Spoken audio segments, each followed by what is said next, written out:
नमस्कार प्रेक्षकांनो, तर ठरलं तर मग या मालिकेच्या प्रोमोमध्ये आपण पाहणार आहोत की अर्जुन आणि सायलीला खूप मोठा पुरावा आता प्रियाच्या विरोधात सापडलेला आहे।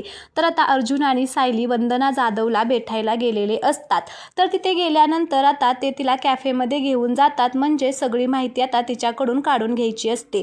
तर कॅफेमध्ये आता वंदना जाधव म्हणत असते की तिने म्हणजेच त्या बबलीने माझ्या मुलाच्या आयुष्याचा सत्यानाश केला।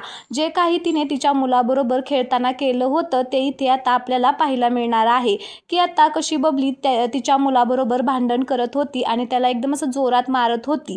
तर वंदना जाधव म्हणत असते की बबलीमुळे त्याच्या मणक्याला इजा झाली, त्यामुळे तो आता कधीच चालू शकणार नाही। मग माझ्या मुलाने ही आता तिला चांगलंच भाजवलेलं होतं। तर आता अर्जुन म्हणत असतो की बबलीला खूप जास्त भाजलं होतं का? तर वंदना जाधव म्हणत असते की हो, खूप डेंजर तिला भाजलं होतं। तर मग अर्जुन तिला म्हणत असतो की म्हणजे तिच्या खांद्यावरती अजूनही भाजलेला मार्क असेल, हो ना?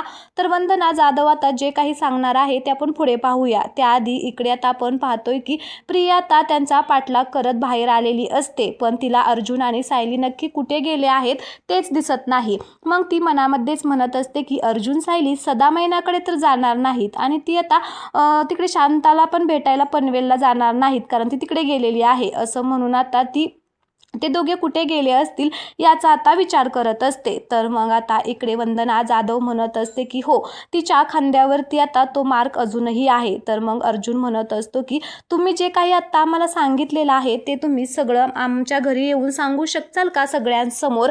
तर आता वंदना जाधव म्हणत असते की तिला तिच्या पापाची शिक्षा मिळवण्यासाठी मी वाटेल ते करायला तयार आहे, मी सगळ्यांसमोर तिचं हे सत्य सांगायला तयार आहे। तर आता अर्जुन आणि सायलीला आता खूप मोठा पुरावा मिळालेला आहे आणि आता ते भाजलेला मार्क सुद्धा आहे का बबलीच्या खांद्यावरती ते सुद्धा पाहणार आहेत। तर व्हिडिओ आवडला असेल तर प्लीज चॅनलला सबस्क्राईब करा आणि व्हिडिओला लाईक करा। धन्यवाद।